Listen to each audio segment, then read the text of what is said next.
By the peak of the slasher boom, the holiday calendar had essentially become a checklist for creative execution. The genre had turned every major milestone of the year into an absolute danger zone, ensuring that no celebration was safe from a mass psychopath with a personal vendetta.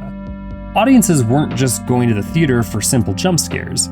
They were showing up to watch regional traditions, milestones, and family gatherings get systematically painted red by independent filmmakers looking for the next big gimmick. Tonight, we're counting down the days with 10 memorable entries from the world of 80s calendar killers.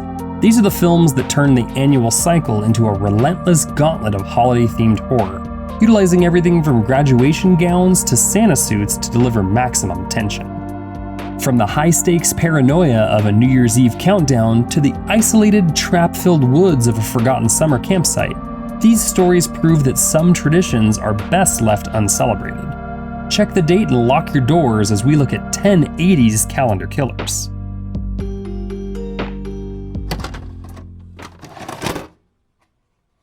Prom Night, 1980. When people talk about the golden age of slashers, Prom Night often gets overshadowed by louder American titles. But this Canadian production helped shape the template just as much as any of them. It's a time capsule of disco, paranoia, and small-town secrets, wrapped in one of the most iconic horror setups of the era. The story begins with a tragedy, a young girl's accidental death during a cruel game. Years later, her classmates, now teenagers, are preparing for prom, unaware that someone hasn't forgotten what happened. As the night unfolds, a masked killer begins crossing names off the list, and the celebration turns into a slow, stylish panic. Jamie Lee Curtis headlines the cast, fresh off Halloween, and she grounds the movie with real charisma. But what makes Prom Night stand out is its atmosphere. Director Paul Lynch leans heavily on suspense and misdirection rather than gore, and the result feels more polished and moody than many of its American peers. Add in that unforgettable disco-drenched prom sequence, complete with full choreography, and you've got something that feels both ridiculous and hypnotic in the best way possible. It's not just about revenge, it's about memory, shame, and how tragedy lingers long after the lights fade. Prom Night may look like another early 80s slasher, but there's something more deliberate and mature underneath. It's slick, sad, and surprisingly classy, a perfect example of how Canadian horror could dance to its own beat, even when drenched in disco lights. Graduation Day, 1981. Released at the height of the early slasher boom, Graduation Day was one of those tapes you'd spot sandwiched between bigger titles at the video store. The kind of movie you rented when you wanted something bloody and fast-paced. It kicks off with the sudden on-field death of a student athlete, and soon her classmates and teachers are being picked off by a mysterious killer in the days leading up to graduation. What sets it apart from the dozens of slashers flooding theaters and rental shelves at the time is its quirky mix of sports imagery and traditional stalk-and-slash formula. Death scenes range from knives and swords to a fencing foil, keeping things inventive and unpredictable. The kills are often absurd, but that only added to its appeal for late-night audiences looking for fresh ways to see the formula twisted. Like many slashers of the time, the acting can be uneven, but the film makes up for it with energy and variety in its set pieces. Graduation Day may not have broken new ground, but it delivered exactly what rental-era horror fans wanted. A high body count, a bit of mystery, and a streak of dark humor. For anyone digging through the shelves in the early 80s, it was the kind of hidden gem that promised and delivered a night of gory fun. Halloween 2, 1981. Moments after the original ends, Laurie Strode is rushed to Haddonfield Memorial Hospital, wounded, vulnerable, and still in Michael Myers' sights. The Shape follows, turning sterile corridors into a maze of death.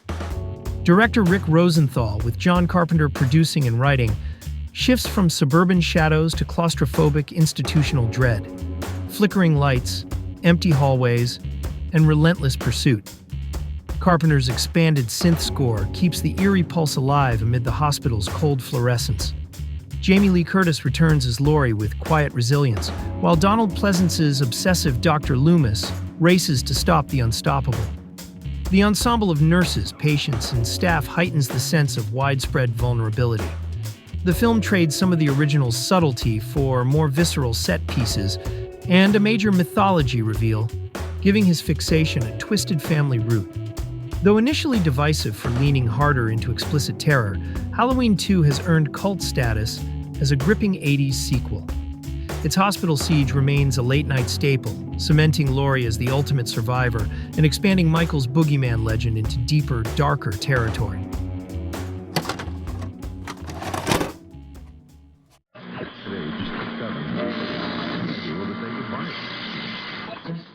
Silent Night, Deadly Night, 1984. A young boy witnesses his parents murdered by a criminal dressed as Santa Claus on Christmas Eve. Traumatized, he's sent to a Catholic orphanage where discipline is enforced through cruelty, shame, and fear. Years later, now an adult working at a toy store during the holidays, the pressure finally breaks him.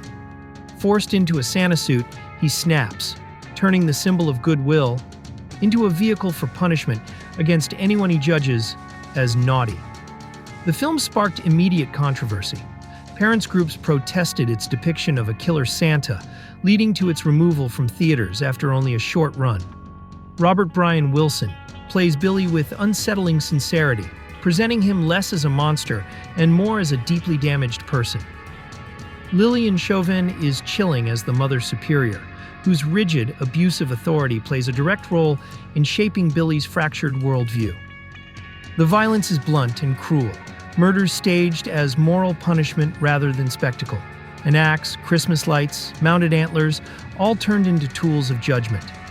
The psychology is simple but effective, connecting trauma, repression, and violence without irony. Silent Night, Deadly Night commits fully to its premise. It isn't a parody or joke, it's a bleak holiday slasher about abuse creating more abuse. The controversy buried a film that's harsher and more thoughtful than its reputation suggests. Memorial Valley Massacre, 1989. An independent late 1980s slasher production directed by Robert C. Hughes, this survival horror feature blends classic wilderness, stalk-and-kill formulas with ecological themes. Released during the final wave of the decade's independent video boom, the film utilizes a stark, naturalistic aesthetic that leverages the dense, unpolished terrain of rural California parklands. The cinematography relies on bright, high-contrast daytime lighting that exposes the vast isolation of the valley, shifting abruptly during the nocturnal sequences into deep shadow work, broken only by raw campfire illumination and flashlight beams to elevate the claustrophobia of the wilderness. The plot zeroes in on Memorial Valley, a newly designated pristine public campground preparing for a massive influx of tourists over a major holiday weekend. Despite explicit warnings from local trackers regarding an aggressive, feral young man who has been living completely detached from civilization in the surrounding caves, the park management pushes forward with the opening to secure profits. The situation rapidly deteriorates as a chaotic mix of heavy metal teenagers, traditional family campers, and off-road bikers descend upon the valley, inadvertently invading the territory of the primitive woodsman. Armed with a variety of crude, improvised hunting tools, the mountain dweller begins systematically picking off the campers one by one, forcing the surviving park rangers and tourists into a desperate struggle for survival.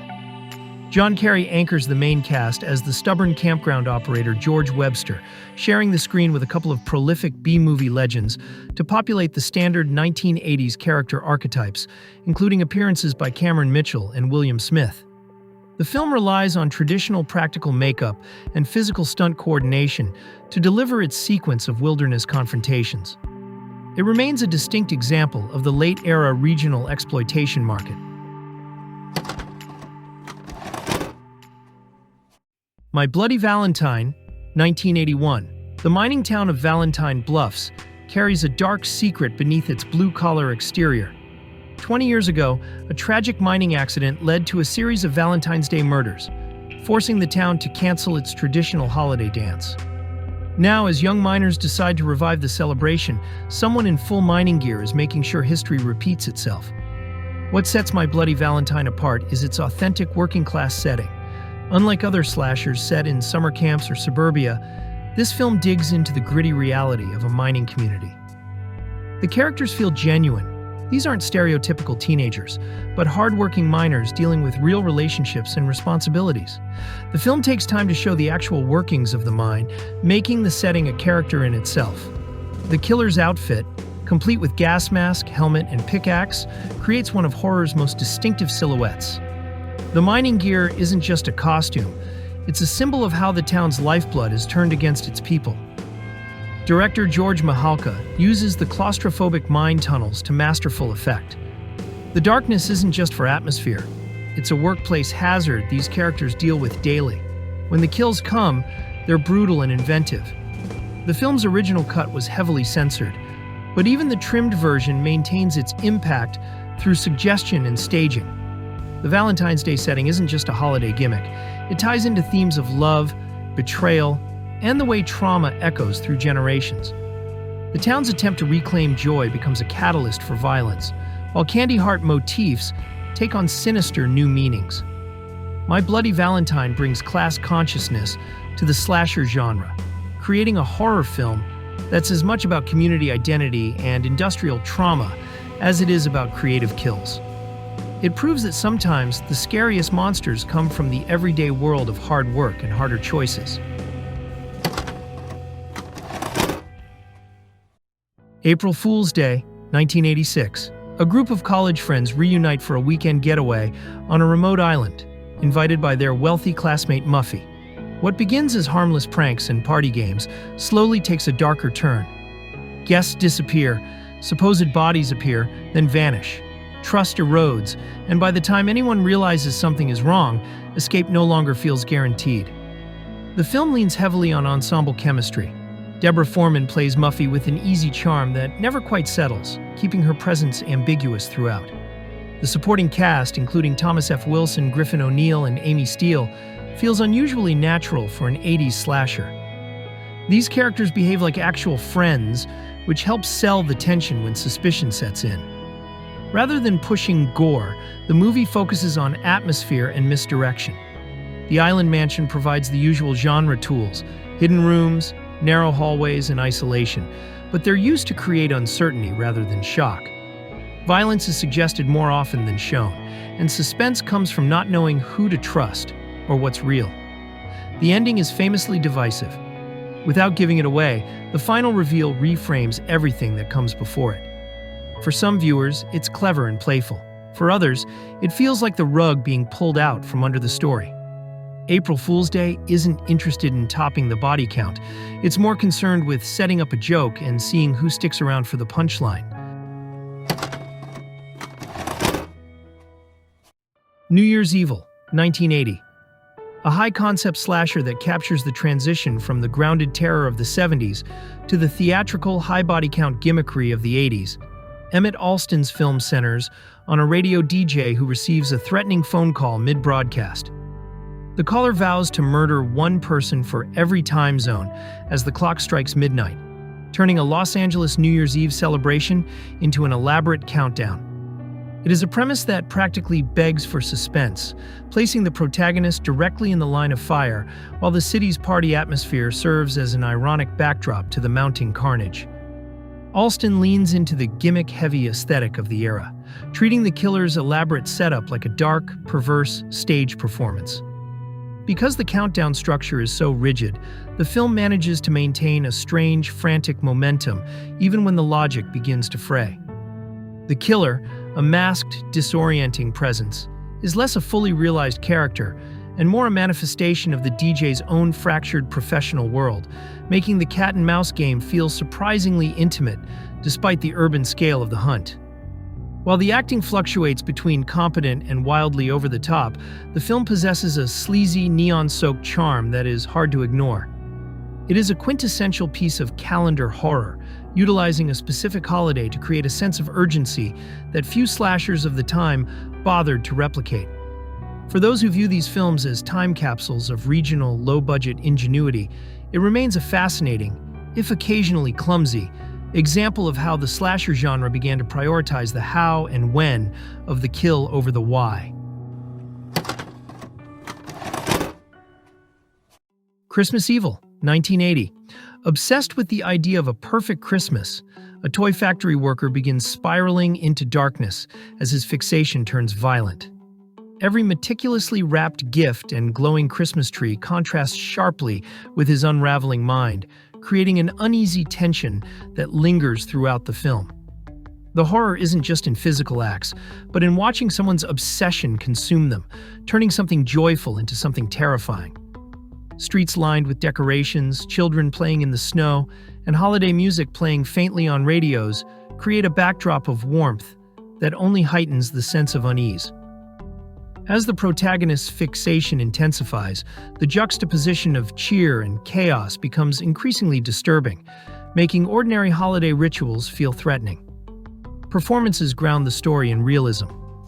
The central character's meticulous attention to holiday detail, paired with his slow descent, makes the violence feel like the natural progression of a disturbed mind. The film's VHS-era aesthetic, grainy visuals, tight framing, and synth-tinged score enhances the discomfort, giving it a tangible, almost voyeuristic quality. Though it initially polarized audiences, Christmas Evil has gained cult recognition for its unflinching look at obsession and seasonal dread. It proves that horror during the holidays doesn't require monsters or supernatural forces. Sometimes the scariest figure is someone driven to extreme by the very traditions meant to inspire joy. Happy Birthday to Me, 1981. Happy Birthday to Me is one of the strangest and most ambitious Canadian horror films of its era.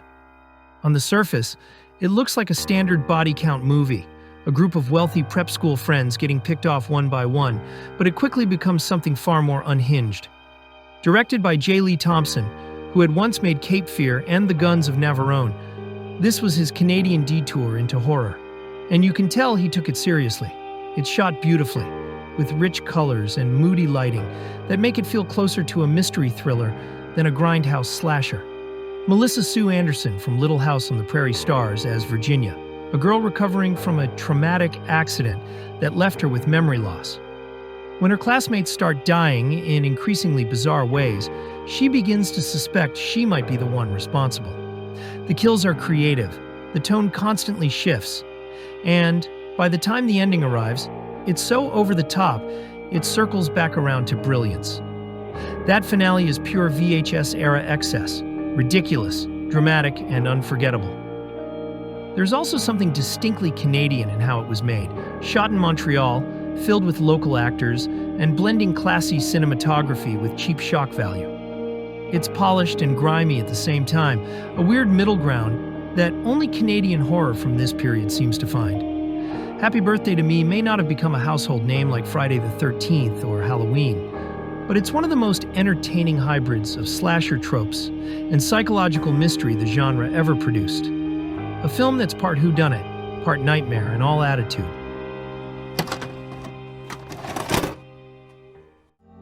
If you enjoyed this trip through the vaults, check out the links in the description for more ways to support the channel.